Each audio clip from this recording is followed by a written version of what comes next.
Hello everybody. Hello there. We are back for the 20th episode of Tavern Talks. So we've got a bit of news coming up for you all, and we're going to be discussing some of our top favourite games for this episode. So sit back, enjoy. I've got Tom here with me as usual, and back in the studio is Patryk. Hello. Hello, everyone. All right. I just want to apologise for not having an episode out last week. We took a short break because it was Easter. So we were out with our family celebrating Easter. So hope you all had a good Easter, guys. And without Yes, further ado, I let's do. kick it off with some It seems news. that Patrick, you said you've got some points for us. is coming in tomorrow, which is a game based on some kind of graveyard or this. The other news is the Mouse PI for High coming on 16th of April. Oh, I've heard of that one. That's PI. I saw that one. Yes, That's quite interesting. it's coming on 16th of April. And the other news is Prototype 3 is in development, and I heard the main protagonist will be Alex Mercer. He's back. Ah, That's interesting. Yeah. And the last news I've got is the Uncharted 5 New Legacy. It's coming between 2027 2028 for PS5 or either PS6.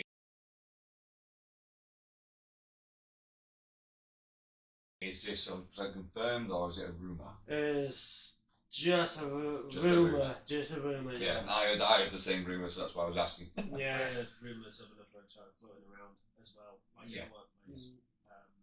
People are talking about it. Yes, if you do an Uncharted fan, are we going to be using Nathan Drake or are we going to be using Sam? Yeah, because we talked. Because Nathan Drake technically after the fourth one he's retired, hasn't he? Yeah, we talked about this on the Uncharted episode. Yeah, Yes. so yeah, we did. Not good. Personally, keep Nate retired and focus on Sam. Personally, I think because he Nate's retired. He's with Elena. I think he had a kid at the end of the fourth one, didn't he? Did you see a kid? I think so. Pretty sure. Was it his daughter? It's a daughter. It's his daughter. Yeah. He had a daughter. Yeah. Thought so. Well, you could. I mean, you could focus it around her, but then again, it'll just be too many the money, I suppose. If you did it that way. But yeah, or maybe we could have Sam's main protagonist, but he could be mentoring Drake's daughter, Nathan's daughter, maybe. Probably, yeah. That'd be a good way to do it as well. Hey, let us know what you want from an Uncharted 5. But also, speaking of Uncharted and Naughty Dog, the ex-Naughty Dog director has said there were at least 2 single-player projects in development at the time Factions 2 was cancelled. So that could be an Uncharted game. I mean, there's rumours about an Uncharted game floating about now, but there is a new unannounced game that's been in development for 3 years, and that is being directed by the Uncharted director, Sean. I'm going to really butcher your second name here. I do apologise. Sean Eskiak. I think that's how you pronounce it. I could be completely wrong. So hopefully it is a new Uncharted. I mean, I'd love to see a new Uncharted. I don't know about you guys. Yeah, that'd be good. Yeah, right. Moving on to the next bit of news I've got. Well, according to some trusted leakers, the PS6 could be seeing a late 2027 release date. And there's been rumours speculating around saying that apparently it's going to be cheaper than a PS5 Pro. Whether or not this is true, we don't know. It's not been 100% confirmed. There's a huge truckload of salt. But thoughts? Well, but they would really need to specify the differences from the PS5 to the PS6, really. So, well, apparently it's going to be smaller than the PS5. So it has less components and it's easier to manufacture and ship out. I could definitely see that because the PS5 is bulky. It's huge. It is. Like even the slim one, it feels massive. Yeah. The new models, it is the slim. And the PS5 it had a rough start to life because obviously the PS5 came out bang on when the pandemic happened, and it didn't help that scalpers were buying them up and then reselling them at double the price. So, and there was a shortage on the actual SD cards yes. that they put into them because they couldn't get them manufactured because of that. Yeah. So it had a rough start to its lifespan. So it took me a few years to actually try and get hold of that because I'm not paying double the price for a game console. Well, I ended up getting one anyway. But yeah, no, I had a rough start. But PS6, I mean, I can't think of any new features that they would have, to be honest, because PS5 seems to have all that covered. Although, I would like to see one feature of that. Being able to play CDs. Oh, you just want this drive to be actually The disc drive. included again. Yeah. So the PS5, he doesn't play CDs. So you put a CD in, I don't think you can play it, and you can play Blu-rays and stuff. you can play like DVDs and video game physical copies of games, but you can't play CDs. Whereas on the PS3, I think it was PS3, PS4, you could, and specifically on the PS3, you could actually download music onto your console and have it playing in the background while you were also playing the game. So that was a really, really neat little feature that I accidentally discovered on the PS3. So I used to play like Gran Turismo and have my own little music going while playing Gran Turismo or something over the background. I know you can do it with the PS5, but you can do it through Spotify, so it's digitally that way. Yeah. So you can like have Spotify on the background on your PS5 while playing the game. But it's not the same as owning the actual music on your console. Plus, you have to have premium to skip the ads. Yeah, that as well. Otherwise, may as well just listen to the radio. Moving on, a very exciting times for you Xbox gamers, because the Xbox Games Showcase is going to be Sunday the 7th of June, and it's going to end with a deep dive into Gears of War E-Day, which personally I am, even though I do play the PlayStation, I am actually a massive Gears of War fan, because I actually played them around at a mate's house, and I really enjoyed them. Well, the first three, anyway, 1, 2, and 3, and pretty much like the fourth one, to be fair. But the first three, absolutely amazing games. Very excited to see Gears of War E-Day as well. I think that hopefully that'll be really, really good. So, very exciting times for you Xbox gamers, and myself included. And this is a bit of a weird one that I've come across. But Xbox have done a collaboration with Fanta. Okay. Out of all collaborations. So they've done like multiple games, but they've done one for Halo as well, and it's like you can get like a Master Chief armor set, and it's the Fanta Orange. Oh. And it's just like, and then in one of them, I think I can't remember which game it is, but it showed a car, and the car was Fanta Orange with a Fanta logo on the side of the car and on the roof of the car, and it was just like, well, it's a bit of a weird one, really. You know, because things like that, it's not like a promotional thing. You know, like for example, college used to all the time Monster as what you use, because you drink a lot of Monster. Not as much as not as you used to. No. It's just usually whenever a Call of Duty game comes out, you always get the QR code, don't you? Yeah, under the actual can. Yeah. Cap thing. Cap thing, yeah, or a QR code or something. So I thought it'd be something like that when it's a collaboration with Fanta. And it showed like Master Chief wearing Fanta Orange armor, and it's just like, that's a bit of a strange one, but whatever floats your boat. So if you want some Fanta Orange armor for Master Chief, there you go. You will get it. I'm not sure when that's coming out now. Speaking of Xbox, we've got a summer release window for Halo Evolved campaign. So it's not just going to be on the new Xboxes and PC, it's also coming to PS5 as well. Yeah. So we're getting Halo campaign Evolved on the PS5 this year during the summer. So it says early summer release, so June, August, July time, I would imagine. Wasn't that also part of the reason why we had Halo in Helldivers? It was supposed to be somewhat of a celebratory thing for PlayStation players, wasn't it? No, it's because Helldivers 2 came to Xbox. Oh yes. So it was Halo inspired. It was a Halo war bond for Xbox players who were just starting out on Xbox. That's why Xbox returned the name now by saying, "Here you go, have Halo." Yeah, pretty much. Yeah, I think pretty much. So, but I'm really looking forward to that. I've never really played Halo and PlayStation, so I'm quite looking forward to actually playing it properly. And very excited about that personally. It's a bit of couch co-op when I was much younger, so yeah. I mean, very vague memories. But Patryk, have you played any Halo? I think yes, I did. When I was in Poland, and I did play on your original Xbox Halo 3 before, and I used to like it. The gameplay is quite good. So I'm looking forward for the Halo for PlayStation 5. Might be a better graphics than the original ones. Who knows? Right. Moving on, we do have some sad news. The Embracer Group, which were behind the Guardians of the Galaxy video game, top game by the way.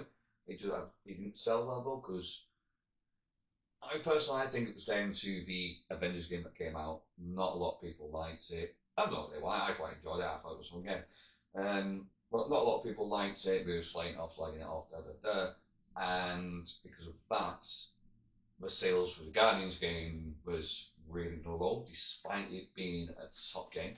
It is really, really good. If you haven't played it, go and play the Guardians of the Galaxy video game. It is really, really good. I'm not talking about the Telltale one, I'm actually talking about like the third-person shooter. Just to played Telltale once. Yeah, I know you played the Telltale one.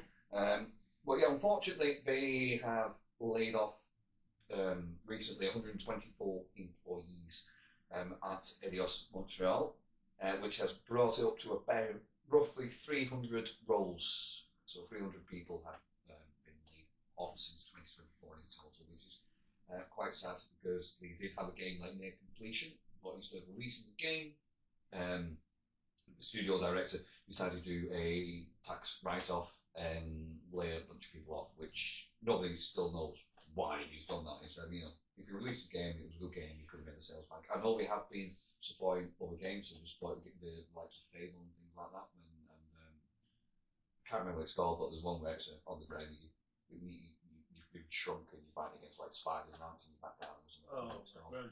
Grounded, that's the one. I knew you'd know. So they spotted that as well, but they haven't brought any games out since, any of their own games out since the Guardians game. So that's very, very unfortunate to hear.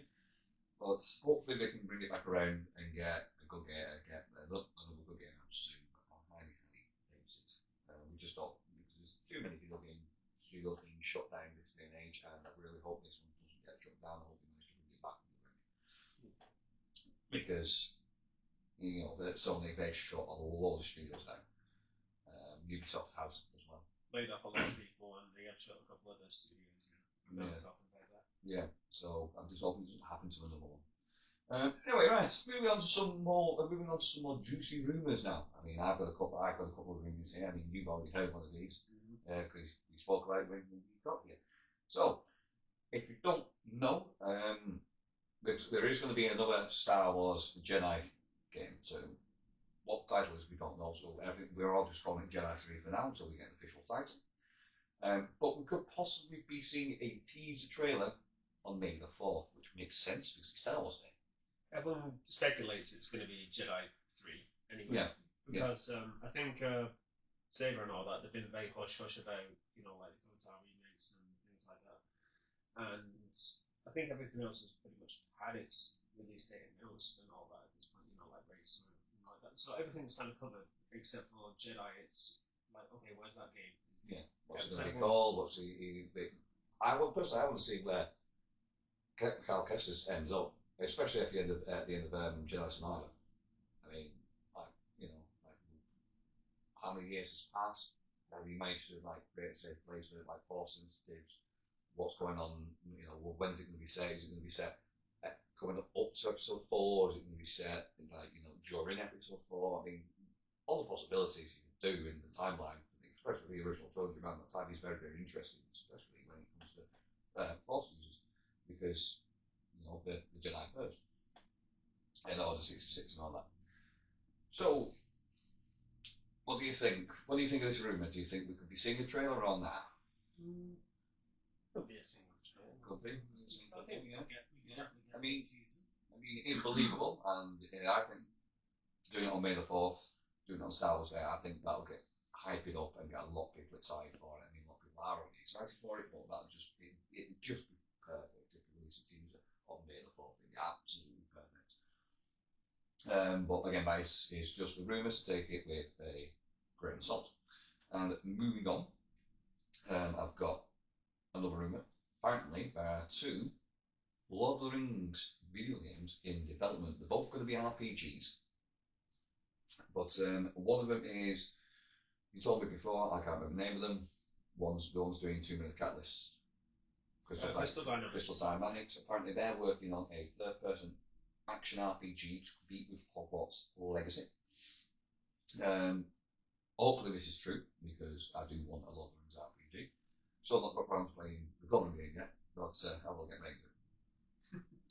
And Warhorse, who did Kingdom Come Deliverance, are also reportedly developing another Lord of the Rings RPG. I think this one's going to be more first person based, more actual focus on the role play, more realistic. But I say realistic, but very loosely because it's Lord of the Rings. It's not really realistic at all. But I can see it playing like Kingdom Come Deliverance, realistic. But add a bit of like realism in there, add some survival elements in there that you've got from that game into that. I think that'd be very, very interesting. And I think it would work, especially for a Lord of the Rings RPG. I think it would work. But yeah, no, let us know what you think. Again, those last 2 bits were just rumours, but let us know what you think of those rumours. Do you believe them? And are you excited for a possible Jedi 3 teaser trailer on May the 4th? Let us know down in the comments below. And now, moving on, we're going to be talking about, well, I'm going to say our top 20 favourite games, but I have snuck 2 more. I have snuck 2 more in. Very, very sneakily at the last moment. So, we've got 2 honourable mentions at the end of our top 20. So, let's kick it off. Patryk, take us through your first top game. Yep. The PS1 version. So why is it your favourite? Why is it your favourite Crash Bandicoot? Well, actually, this was where my whole adventure with PlayStation began. Since I've got, let's say, for Christmas. Yep. For the Crash Bandicoot 3, and yeah, when I played my first time on Crash Bandicoot 3, I enjoyed that. One of the best games. Yeah. I used to like, yeah. Alright then. Alright, well, there you go, Crash Bandicoot 3. Moving on. Starting from the very beginning, where else would you start, right? On the first game. Well, for me, it would have to be Oddworld Games Odyssey. I think I've spoken about this one before, but platformer where you're controlling alien, you're trying to rescue your bodies from becoming chopped meat, basically, from from the ruptured arms. Yeah, I think that is a brilliant plot line, to be honest. Yeah. That also counts for New and Tasty as well, which is, of course, the remake that came out recently. I say recently, last few years anyway. A remaster, not a remaster. Anything else you want to say about it? I think it was more just the plot. Like everything else is pretty linear in the story, so it's escaping from the plant to find your natives, like your fellow native Mudokons, and pretty much learn their spiritual ways, and then you can go back and liberate all the people that you were unfortunate that you couldn't rescue when you were escaping, more or less, and then you shut the whole place down. And based on how you do during all that, how many people you save over how many people you don't, or they die, you have this thing called karma in the game. So depending on how many you saved, see how many you died, you get a good and a bad ending. And this applies to all the Oddworld games as well. I don't know about the Stranger one. Stranger's Wrath, that's it. I don't know about that one, I haven't finished that one entirely. It's a completely different protagonist. Alright then, right, moving on. So for me, my first top favourite game, I'm not going to go too much into detail with this one, because if I did, we will be here for about a week. Oh, yep. And my favourite game, my favourite top game, is the Elder Scrolls 3 Morrowind. It was the first Elder Scrolls game I ever played, and as you see, I've got the Game of the Year edition, or whatever it's called, which includes Bloodborne and the Tribune DLC. Also, let's not forget that when we started doing Tavern Talks, Elder Scrolls was the first thing we covered. Yeah, as well. Yeah. So, very, very, game seems very close to me out. So yeah, Elder Scrolls 3 Morrowind, I think it is still the best Elder Scrolls game.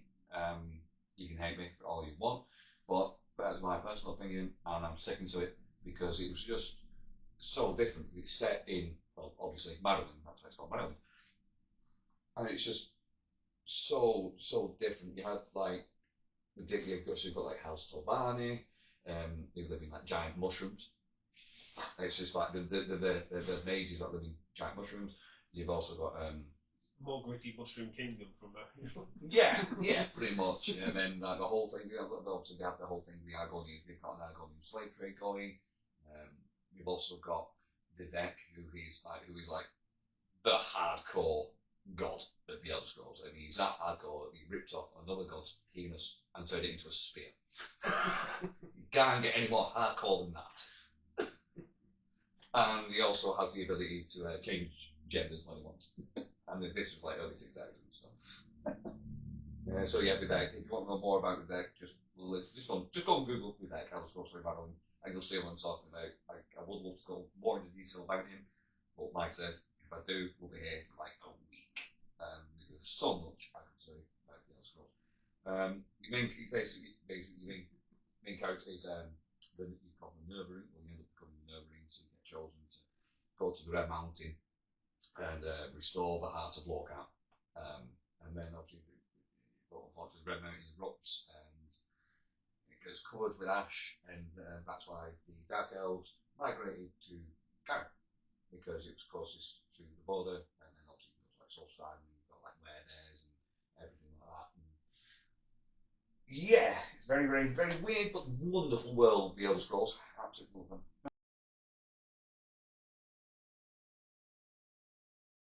Right. The second game Back to you, Patryk. that I've chose is Soul Calibur 2. Classic. Oh. Yeah, it was one of the first games I used to play on PlayStation 2 because I used to remember that I sold my PlayStation 1 and then I just swapped to the PlayStation 2, which is I came to England in 2006. And yeah, and the first game I have experienced on PlayStation 2 was Soul Calibur 2. I used to like the fighting game, I used to like play on arcade, but what I used to like is the Weapon Master. This one is one of the best, and I can give a little details on this, that there's a fighting game, but what's so fun on this is that you have a campaign of yourself, you can buy weapons, you can train yourself, or whatever, and you can fight some enemies. So that's pretty awesome game. Missed that. And I used to play I used to download on a PlayStation Store the 2013 version, which was remastered as an HD version of a Soul Calibur 2, and I'm thinking still on stock on PlayStation Store.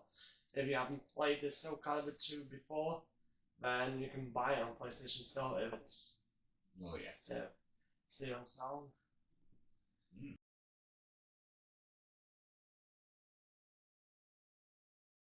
Nice. I think one of the early experiences in Soul Calibur, I think I just jumped on at like 4. Yeah, same here. The only reason I bought it was because it had Darth Vader and Yoda. That's literally the only reason why I bought the game. 6 as well, because we got. Ezio. Oh no, wait, that's 5. 5. Was Ezio. Yeah, 5 is Ezio. 6 was Witcher, wasn't it? 6 was Witcher, yeah. And the second one's got Heihachi and Spawn. And Link. And Link as well. Yeah. Oh, okay. Because it has 3 versions of I don't have to pick one up. Yeah, definitely want to go back and definitely go and play Spawn now. Or Spawn versus Link, that'd be very interesting. But is on Soul Calibur HD version you can have only Heihachi and Spawn. Why no Link? Why no Link? Link, it was on GameCube. Right, it was an exclusive character. Right, fair enough. I hate it when back when we think.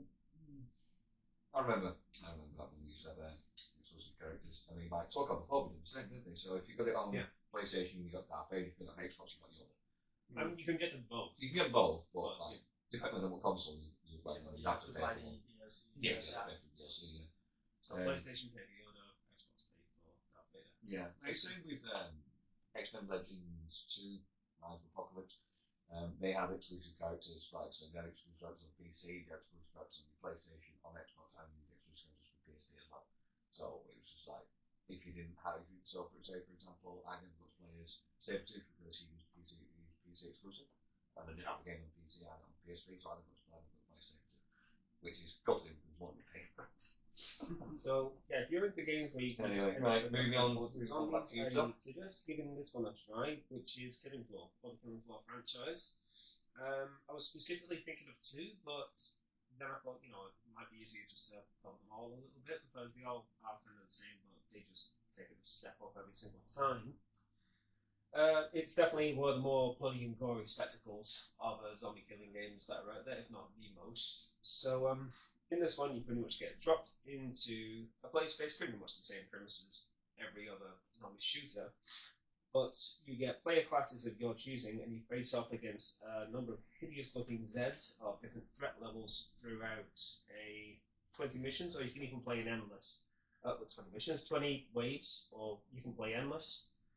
And examples of perks that you can play as, so you can play as Commando, Berserker, Sharpshooter, SWAT, Support, Medic, and you'll be facing off against some pretty infamous enemies as well. So foot soldiers include like the Clots, Gorefast, Crawlers, the Stalkers, and larger enemies.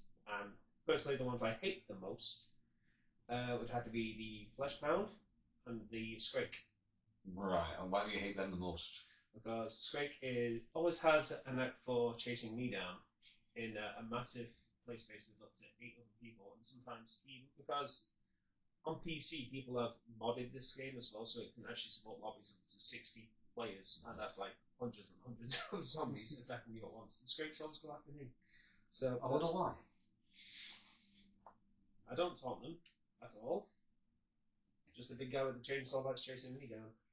And after you play through all these stages, if you survive, you do have to face a final boss towards the end as well, which can vary from fighting an enemy called the Patryk, or if you're playing Killing Floor 2, there's Dr. Volta as well. There's a lot more in Killing Floor 3 now, but I can never remember what they're all called off the top of my head. I think it's like the Mega Crawler or something like that.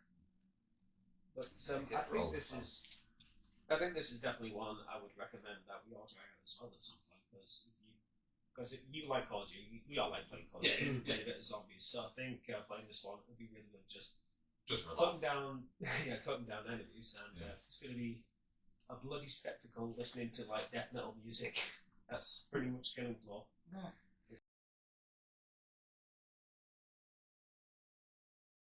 My second game is up to me again. It is, of course, The Elder Scrolls 4 Oblivion. Yes, Oblivion. I absolutely love Oblivion. It was my second Elder Scrolls game, obviously. And in this one, you are in Cyrodiil. The Oblivion gates have opened, so it's literally like it's basically hell on earth.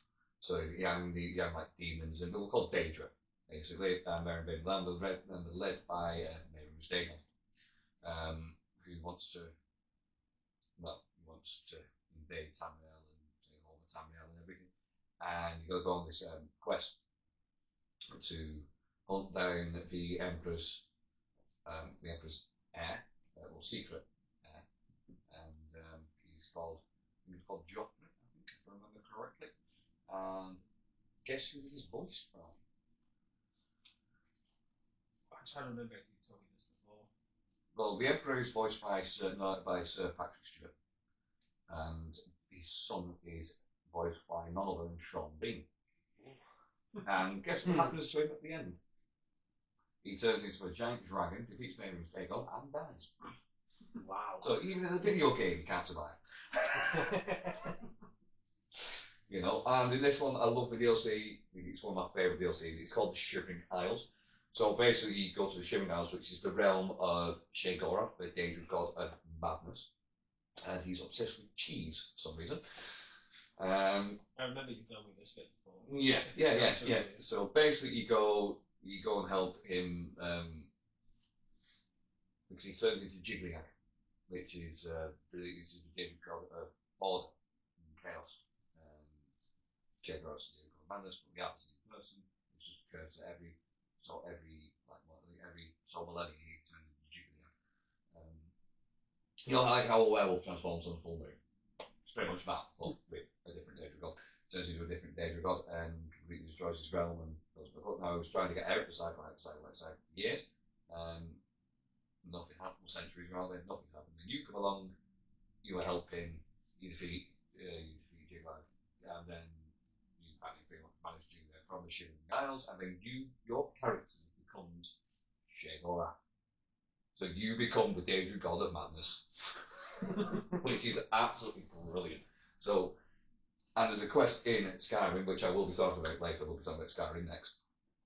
But there's a specific quest in Skyrim where you can actually go and meet your previous character as Shagora from the Shivering Isles DLC.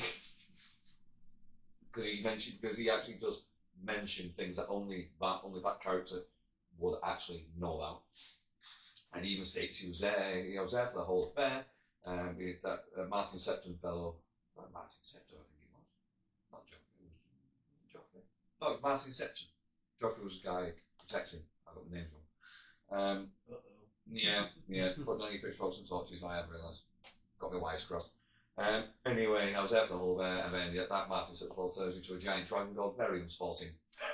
And he talks about a room being turned into butterflies and everything. So all your characters will actually know that. So that's why people speculate and believe that you actually go and meet your previous character from the previous game in their full glory of becoming the Mad God. And it's absolutely brilliant, very well done, and I just love the idea of the fact that I'm walking around as Shagora. It's just like, yes, I'm walking around as a God. You're not invincible or anything, you can still die, but he's not actually ascending to the full power of Shagora yet. Because that happens later. So, anyway, yeah, it's fun times. So I would highly recommend it, and you can actually go and buy the remastered version for your next-gen consoles. So, highly recommend buying Oblivion Remastered, get my Shivering Isles DLC done. It's a very, very, very fun time, and you will not regret it, especially if you're looking for a new open-world RPG that's not Crimson Desert.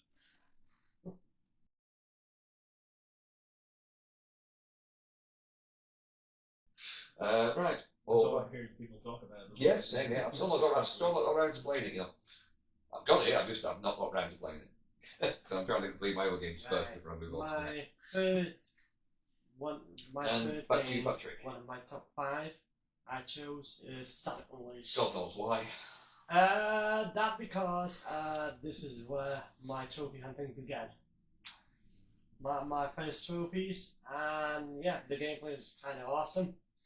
And yeah, you can play as Sonic, and you can play as Werehog, find the robots or find some monsters. And I chose because, as I told you, they had the trophy collections on, and that was my first trophy collection I have experienced. And as for the gameplay, well, as I told you, play as Sonic and Werehog as day and night. What's the most fun part is you can beat Chip as your best friend.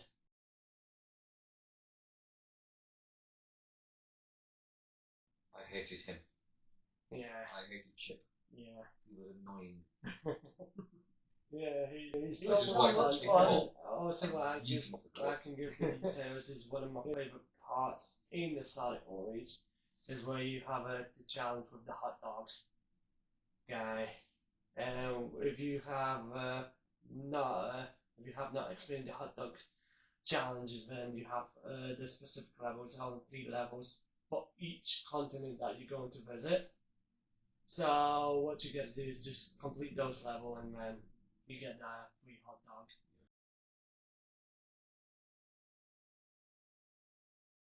Free hot dog. Yeah. That's a great reward, that, isn't it? Yeah. It's almost as good as the golden poop from Breath of the Wild.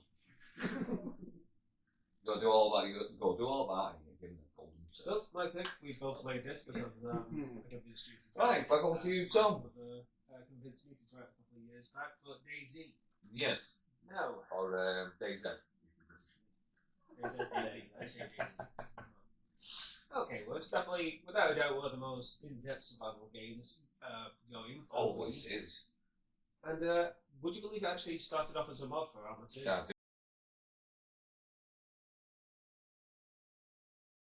I did, yeah.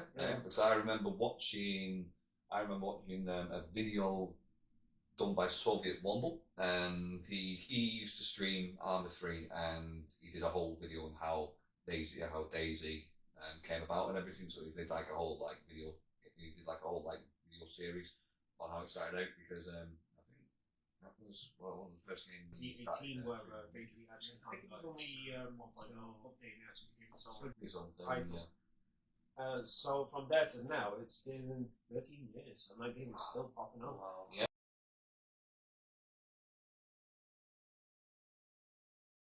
It's still well, we were on it the other night, weren't we? Oh yeah, yeah, because the server was going to have a wipe, and they turned off the PvE bots and all that, and it was just pandemonium. It was absolutely great. Castle. It was absolutely great. Like me, Gavin Castle getting sieged, and then you got me and Tom in the tree line just sniping people as they're running across the field or sniping them off the walkway. It was absolutely great. Going across the walkway. Yeah. Just like. We weren't sure if we were shooting at the right people, and it turns out we were shooting at the right people, so we were there to provide sniper support for the admins, weren't we?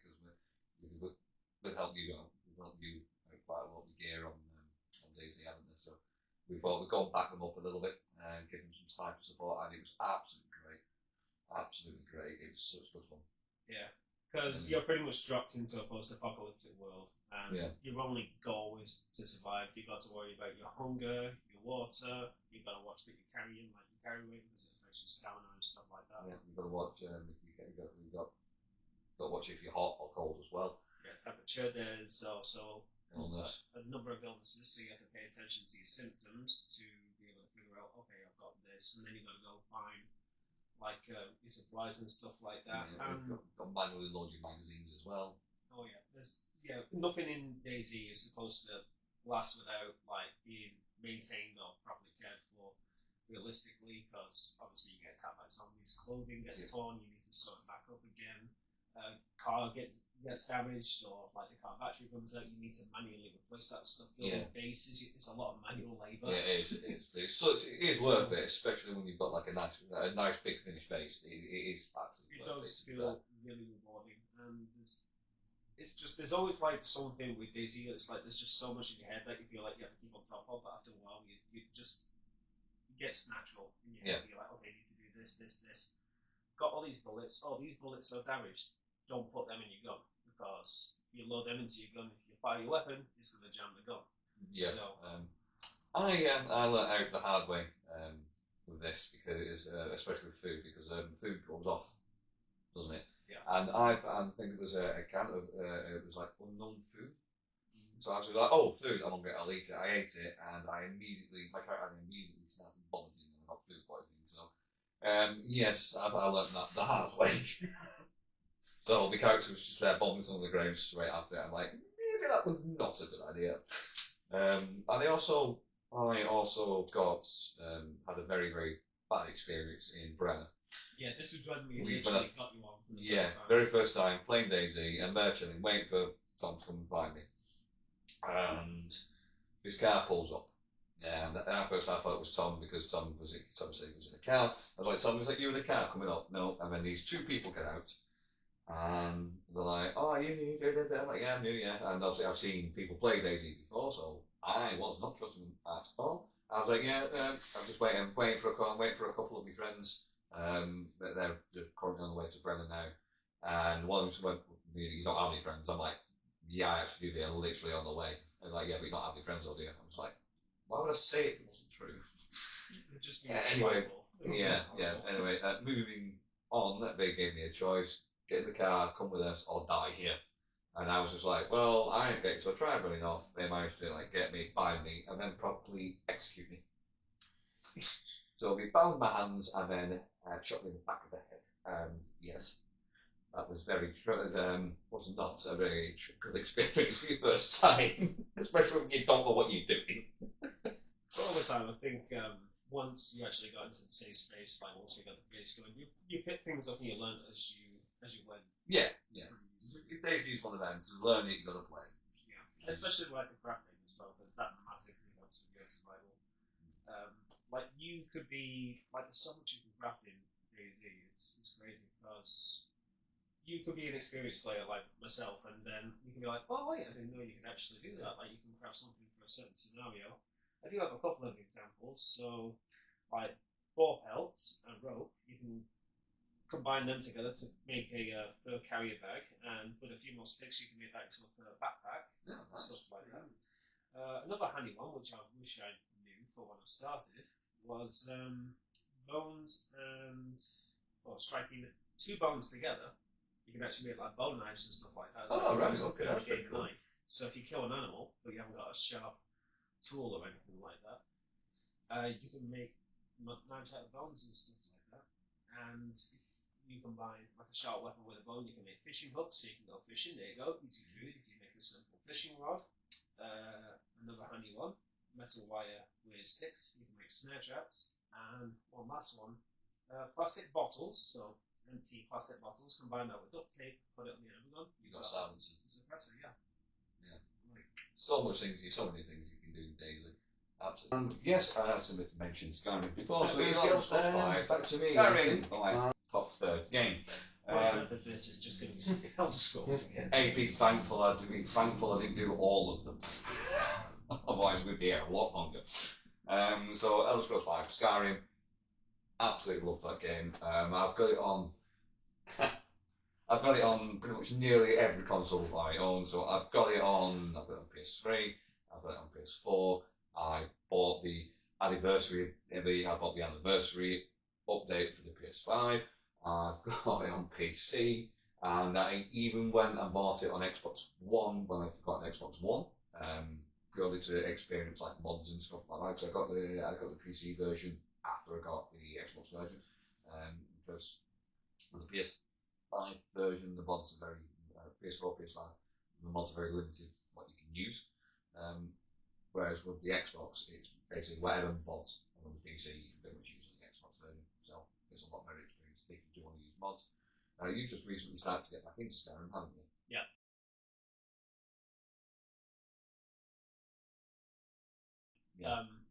I did before, and I've just done it again because I was going through like Nexus mods and stuff like that. And, there were like mod packages that you can get like collections and things, and there was a really good one for Skyrim because it had like all the additional like side quests and stuff you could do, like and which is now its own game as well. So like this mod, which is now a game. So it's like absolutely brilliant. So Skyrim, absolutely the possibilities for mods for Skyrim are absolutely endless. You've got your usual mods, more trees, more side posts, more lamp posts, more guards, more NPCs, yada yada yada. And then you've got like the mad ones where you can have like macho man dragons. Or you can turn the dragons into Thomas the Tank Engine and stuff like that. And there's also a mod where you can actually get lightsabers as well. Oh, I no doubt in my mind someone would have jumped on the opportunity to get that one. So you've got so you can actually go and make lightsabers in Skyrim if you've got the right mod downloaded. But with Skyrim, you're playing as the last Dragonborn, and you've got to defeat Alwyn, who's the World Eater. And you obviously become you defeat Alduin. Skyrim, the province of Skyrim, and Tamriel is safe for the time being, because at the end of the day he is a world eater, so you'll always come back around. You can never be completely banished. Well, you can be banished, you got lost in time, and then that's how you end up in Skyrim, because the Legends of Old banished him using an Elf Scroll into the time stream, basically. And they was reappearing when you were about you ended up reappearing at exactly the right moment, because if you're about to get your head chopped off, and he actually swoops in and he swoops in, lands on the thing, and was like, Dragon! So it gives you a chance to get up and leg it before you get your head lopped off. So, if it wasn't for Alduin, your character would be a headless ghost, I would imagine. But there's actually so many things you can do in Skyrim, and it keeps generating like random quests as well, so it's like never ending. Like there'll always be a bounty for a giant or a dragon or a group of bandits. So you never really. My quest log is just full of miscellaneous quests that I just probably never get through. I'll never get through. I will never get through, and I know I'll never get through. But I'm still playing Skyrim, and I've been playing it since the 11th of the 11th of the 11th, which is when it released, and I've been playing it ever since. And and one of my favourite things about Skyrim is the Lusty Agony maid. you sent me a whole because a whole paragraph. Because you refuse to go and find the book, and it's like you can't play Skyrim. You've not truly experienced Skyrim unless you've read the lusty Agonian Maid. I just replied to the message saying, "Have you just been reading Naughty on Skyrim?" I'm just like, I'm not going to find it. Basically, it's a very badly written porno. It's so bad and cringy, it's just absolutely hilarious. And if you've not read it, just go and read it, and you'll understand why.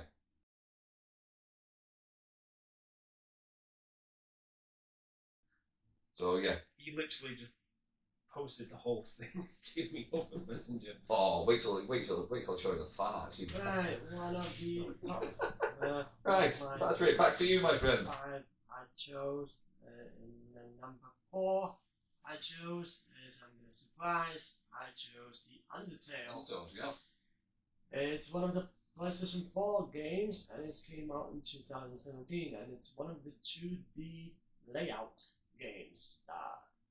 That is a 2D layout games, and it's also RPG, and it's one of the best music soundtrack they ever done. Yeah, now, I've never played it myself, but I've seen gameplay on it and seen it on many top 10 lists of it being like a Yeah, game. you just like playing as a boy who says fall to the underground, and you meet the flower called Flowey, and he intends to kill you, and you have a choice what you're gonna do. You can be either killer or either pacifist. Yeah. So that's the 2 choices you can do. It's 2 different endings, isn't it? Yeah, but the game is absolutely so cool, and it's made by Tommy Fox, and I can tell that this game is absolutely so much fun. There's so multiple choices you can do. You can have puzzles to do, and what else I can say about this game? And the storyline's quite awesome. I'd recommend it if you haven't played the Undertale. Check it out. This is one of the best games you can ever experience. Alongside with the Deltarune game, it's a continuation before Undertale. So this one is split into 5 chapters, but it will keep going each year. I mean, not yearly, but I think 3 years. For each chapter they're going to add, then it's a continuation of a game before the Undertales started. I mean, after the Undertales ended. So it's a good game, though.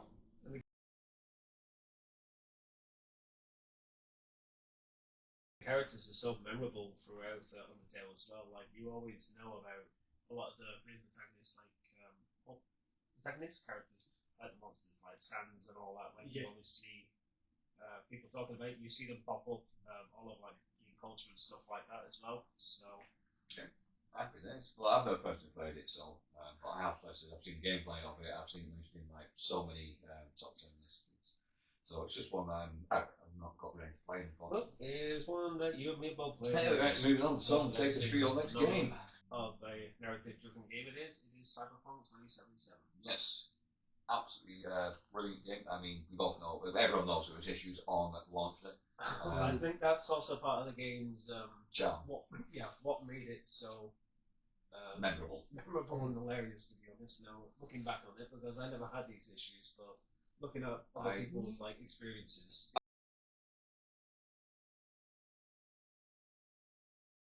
I didn't, and I bought it on launch day, and I only encountered one glitch, and that was, you know, the band at the start that chases you. If the textures didn't render in properly, and that was the only glitch I encountered in the entire game. So I got very lucky with that. I think it was mainly PC having issues. To be fair, because I've not seen a lot. I played it on PC. Yeah. I think it took an off the PlayStation Store. We did. It was playable at one point. Which I don't get because I didn't issue with it mainly. But yeah, Cyberpunk, brilliant game. Yeah. One of the biggest memorable things. What was that for you with Cyberpunk? Just the open world in general, or? That's surprise 16. I wasn't going to go off like your personal experience, just like mechanics and everything. Oh, right, okay. I thought you were talking about my personal experience. I was like, yes. From your experience, what's the best thing about it? It's just all the choices you can make, really. Yeah. Like you can it's like even like moral choices. You can choose like depending on what gender you're playing as. Pretty much like, what I put in all my notes is the choices and customization. Like you different have characters. You've got the open world and everything to explore, and there's so much to see, like some of the side quests and stuff. And but yeah, it's like he said, when you do the customization, depending on if you're playing as male V, female V, like you'll get like different dialogue options, different interactions. You can have different romances. Which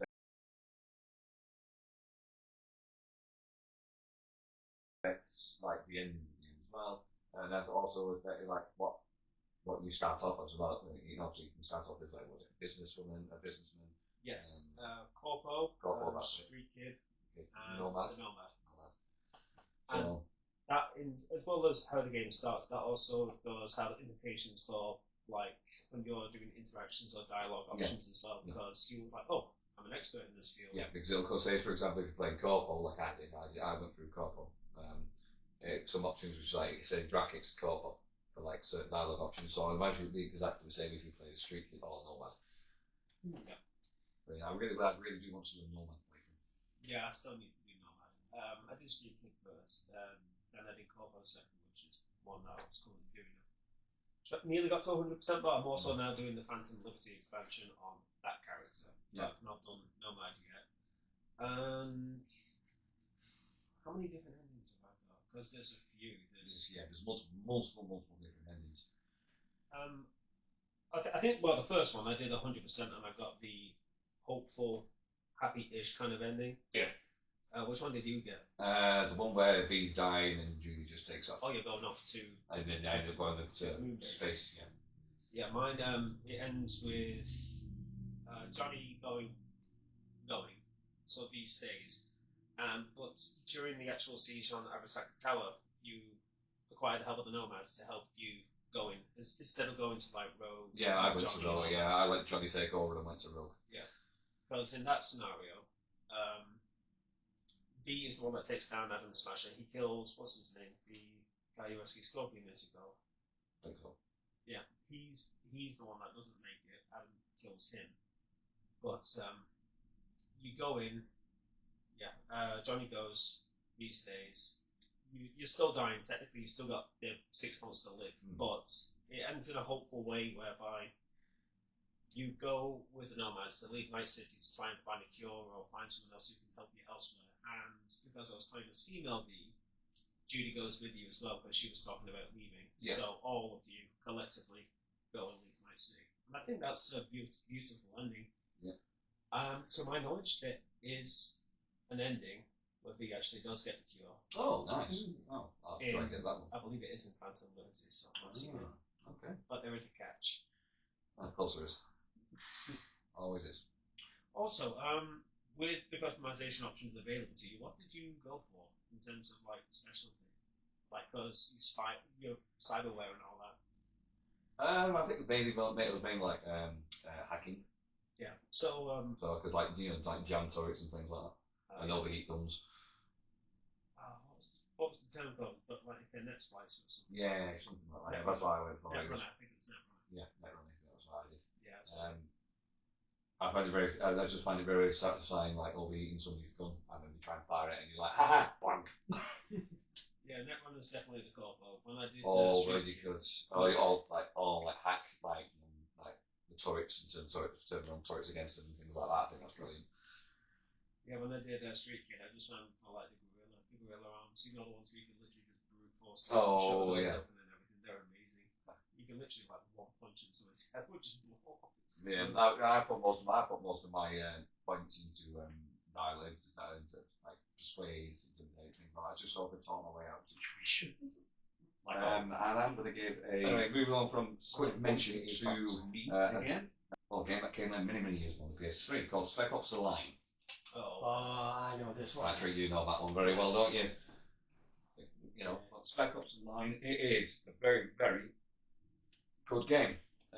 It did get advertised very well, but it got advertised as a generic third-person shooter. So, not many people went for it because obviously it came out at a time where like a lot of third-person shooters were coming out, and the colour palette was all like brown, dark brown, light brown, sandy brown, you know. So there's a lot of browns going on. But basically, set in Dubai, you've been sent to Dubai to try and track down someone, see what's going on, and you end up being in the middle of a civil war. So you've got soldiers versus survivors, um, and what's basically happening. It focuses more on on the mental side of things, like it focuses more like on PTSD and things like that. Because when you get to the adult, if you've not played it, not a lot of people have played it, so I'm not going to spoil too much.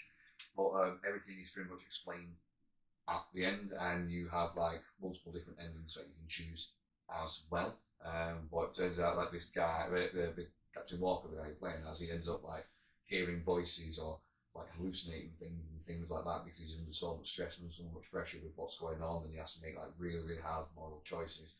And it all gets shown at the end of what you chose and everything like that, and it explains like basically what's happened. And it is a really, really good game, and the endings are really, really good. But yeah, it is such a good game.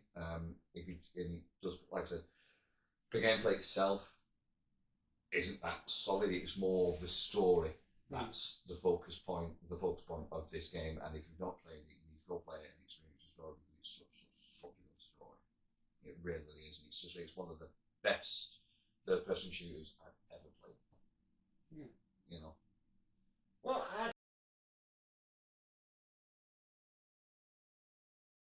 can add about the spec of the line is, as you mentioned, you're playing as a Captain Walker, but also the actor who playing the Captain Walker is no mercy than Nolan North, yeah? Yeah, Nolan North, yeah. That's my top fifth. Right, moving on, Patryk. Your last game. Surprise. Da-da-da-da-da. The Astral Playroom, one of the base.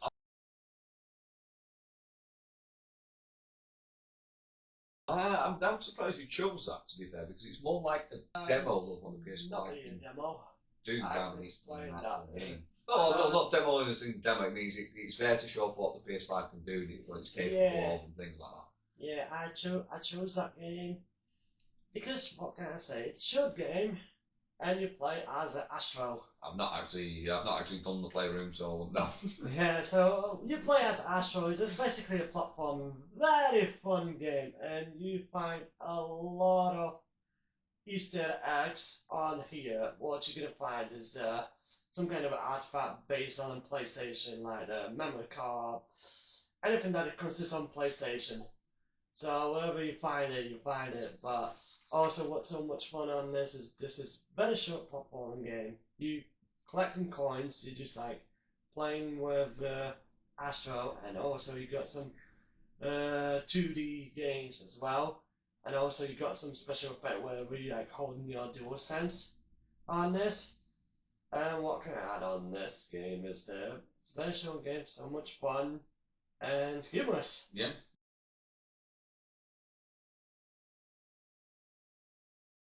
I'll have to actually give it a go because I actually haven't played it on the PS5. I didn't bother with it. I thought it was more like a showroom type thing, showing off what the PS5 can do. And everything. I don't need to play. I don't need to play that. I say this that the Astral Playroom is basically a base game where you buy the PlayStation 5. Is it either digital with disc or without a disc? So this game will be base wherever you buy the PlayStation 5. And they do actually have their own Astral Bot game now as well, don't they? That one game of the year, not last year before. They won game of the year 2 years ago. Yeah, so I do want to get around to buying that the full game though, because it does look really, really fun. The full game. It's like pretty much like a homage to like all the PlayStation exclusives. So you've got like Helldivers games on there, got the War skins on there, well not Helldivers, but God of War skins. You've got Uncharted skins. You've got what else have I seen? Like you've got like it just pays homage to like some great games on the PlayStation. Like Sly, I think there's something about Sly Raccoon on there as well, and it looks really really good. Well, What have you gone for? Right, me, moving that's back a- to for the you, horror Thomas. as Your well. last one. How about the one that's well, one that got me pretty good, and ever since I've just kind of more or less gotten used to the horrors of horror, should I say. But it has to be Outlast on the PS4 when that came out. Yep. The original Outlast game. So, with this one, you're playing as the investigative reporter, Miles Gotcha. You are out to investigate the Murkoff Corporation, believing them to be committing vile experiments. And a source from an anonymous, there you go, thank you. Whistleblower confirms it. So you go to Mount Massive Asylum to find the truth about what's happening there. And you're in the game. You're literally only armed with like a camera with night vision. You can already tell that this is a terrifying game off the set. Something I won't be playing. So you've got this, and you've got your notes, and you're going into the asylum to obviously record everything, document stuff that you notice, and it pretty much unveils the story from there and what the character sees through his perspective and things like that. But of course, you're being chased down through this asylum. You can't fight. Your only options are to more or less run or hide or both or die. Run, hide, or die. Run, hide, or die. So Sounds like great fun.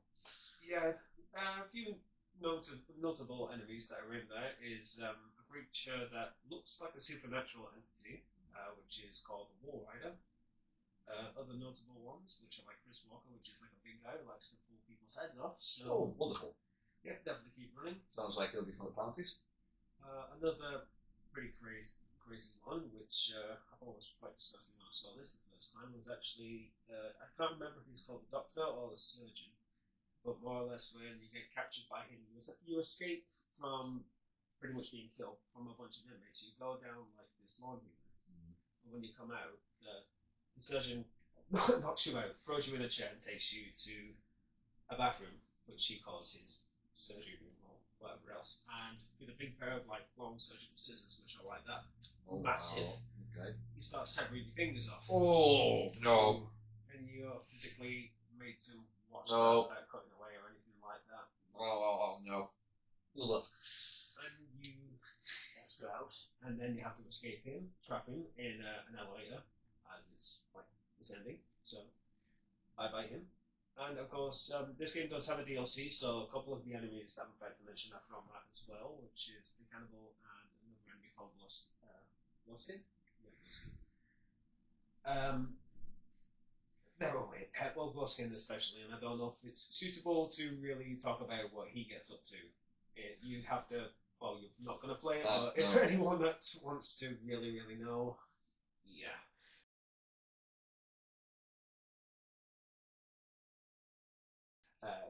Go play Whistleblower Outlast. Right. No one I might try out. Who knew you would? Right, moving on back to me, and then after that, I'll just skim through the honourable mentions. Yeah, so with the honourable mentions, I'll just read the names out. Won't really touch on them too much because we are running all the time. So, Star Wars Jedi Starfighter. I mean, it has got a Star Wars game on there. I mean, I was torn between Jedi Starfighter, Battlefront, and Star Wars Republic Commando. I'm surprised you didn't put Force Unleashed on there. Oh, I know. I was trying to think of more classic ones. That was one I was thinking. Yeah, well, I went for Jedi. I went for Jedi Starfighter purely because it was completely different at the time. So you play as Jedi Master Adi Gallion in the new prototype of the Jedi Starfighter, which is one we see over and over used in Attack of the Clones. So it's set before Attack of the Clones, and you have to go and help Nim, who's a space pirate, and there's a separatist, Kamduk, who's hired somebody to create this chemical weapon called Dragon's Breath, and it's like basically it insta kills any living thing. So it's been designed not to affect droids. I think they did turn this into a Clone Wars episode at one point. Yeah, we probably did. We probably did, to be fair. But it started on.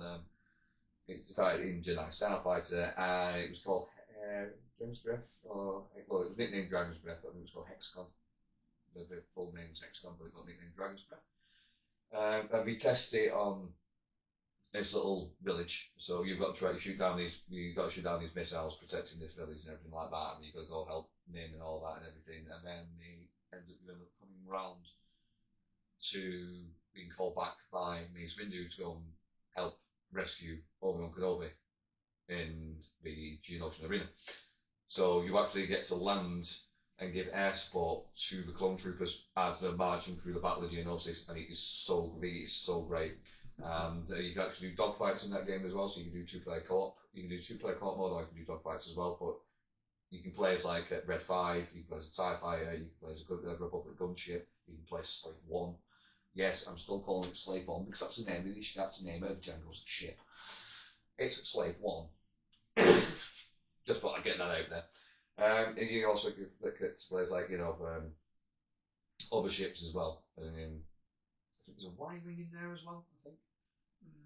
But so if you do look at land, you can go back through the story as well, and use like different ships, and each ship has like some unique abilities. But with obviously, if you're going through base stories first, you don't have that option. You just have to go through it as either Galia or there are levels where you get to play Nim.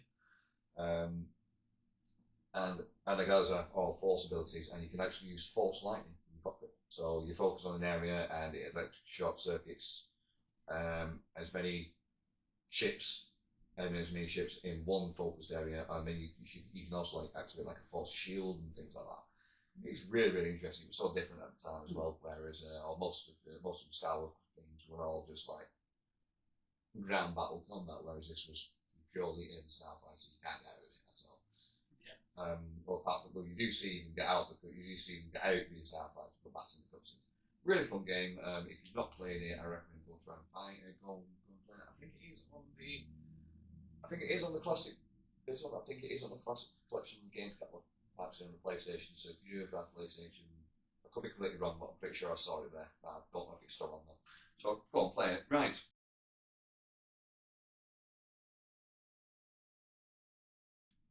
Moving on to the honourable mentions, just skim over these quite quickly. So we've kind of like come together to collaborate like the final 5. So the honourable mentions for the final 5 are Resident Evil 9 Requiem, Crash Team Racing or CTR, Call of Duty Black Ops 2, Don't Look Quack Attack or Going Quackers, wherever you are in the world, because it's got 2 different names for different regions.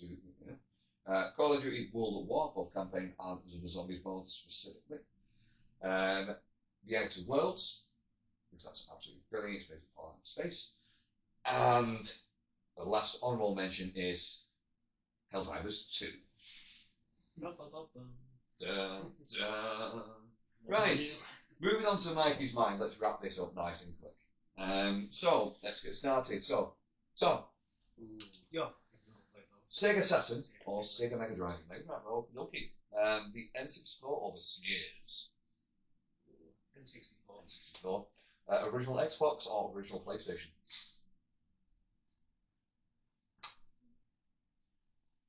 Original PlayStation. Original PlayStation. Live in the Elder Scrolls universe or live in the Fallout universe? Okay. That's a tricky one. I'm just going to say Elder Scrolls. Oh, okay.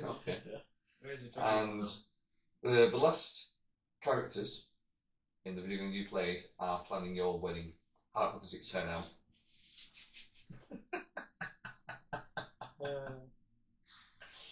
The last characters in the last video game you played are planning your wedding. How does it turn out? Well, the last game I played doesn't have any specific characters. Because I was playing DayZ. So. Oh. Okay.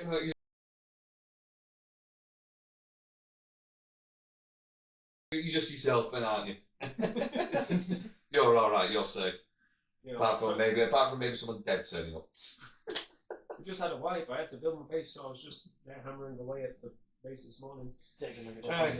And Sega Saturn or Sega Mega Drive? I'll go for N64. N64, yeah. Original Xbox or original PlayStation? Original PlayStation. Original PlayStation. Live in the Elder Scrolls universe or live in the Fallout universe? Oh. Well, I choose the Elder Scrolls. Yeah, okay. Okay, I'm going to Elder Scrolls. Nobody wants to live in the apocalypse, it seems. At least there's more life in the Elder Scrolls universe. Yeah, but it's constantly being invaded by the Daedra, so you're still not safe. Mm-hmm. I mean, with Fallout, you're at constant threat of like ghouls and radiation and stuff like that. yeah, and it depends where you. It depends which province you pick as well, because, for example, when you play, if you pick Morrowind, it's like everything wants to kill you. It probably just have to be Skyrim for me, I think. I think the safest one will be Skyrim, to be fair. Just watch out for those dragons. Alright. And Patryk, the last characters in the last video game you played are planning your wedding. How's it turn out? What characters have planned it? What characters? Yeah. So the last characters in the last video you played have planned your wedding. How's it turn out? The last video game you played. Last characters in the last video game you played. Ah, so that's going to be Captain Price, let's say.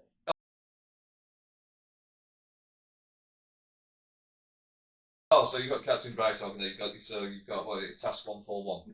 Yes. Task 141. Yeah. Task 141 organising your wedding. All right, okay, you're all right then, I suppose. I mean, Yeah. everything will be regimented, but yeah.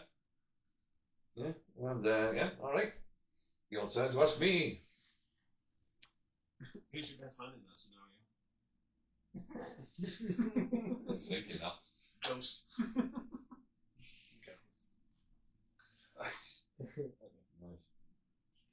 Okay, the Elder Scrolls or... What? You start from the bottom there, pal. Oh, wait, sorry. Reading it backwards. Don't be glasses here. Oh, it's there. There it is. I'm going to say Sega Saturn just so I can know. Sega Saturn. Sega Saturn. It's the old advert, isn't it? Love it. The N64 or the SNES? I'll go for SNES. Super Nintendo Entertainment System. Just in case anybody's wondering what it stood for. Original Xbox or original PlayStation? Original PlayStation. Yeah. Okay, live in the Elder Scrolls universe or live in the Fallout universe? Obviously, the Elder Scrolls universe, specifically. I wonder what gave that away. Yes, I don't know. Specifically, I would actually like to live in Morrowind, to be fair, because I'd go and hang out. I'd go and hang about with the neck. I think I'd be pretty safe with it. Gotcha. Okay, the last characters. Sorry. Yeah, the characters. Yeah, but that's characters from that's the last game you played are now arranging your wedding. So. Right. I think this is gonna get a bit messy because the last video game I actually played was the Invincible versus Beta. Oh. So I feel like Mark and Omni-Man are going to start like throwing down. So it's going to be a bit of a yeah, either Invincible or Omni-Man are going to start, throwing down, or Conquest is going to turn up, or something bad's going to happen. So it's not going to be a good one. You know, it'll be entertaining, but will I survive it? That is the question. Probably not.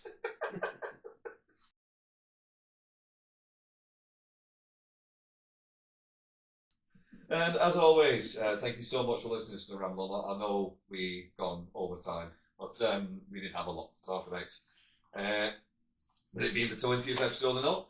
So, as always, if you want to go see what we get up to outside of the podcast, we do have our own channels outside of Spotify and YouTube. So we've got our own personal ones. Mine is green_arrow25. You can find me on Instagram and TikTok.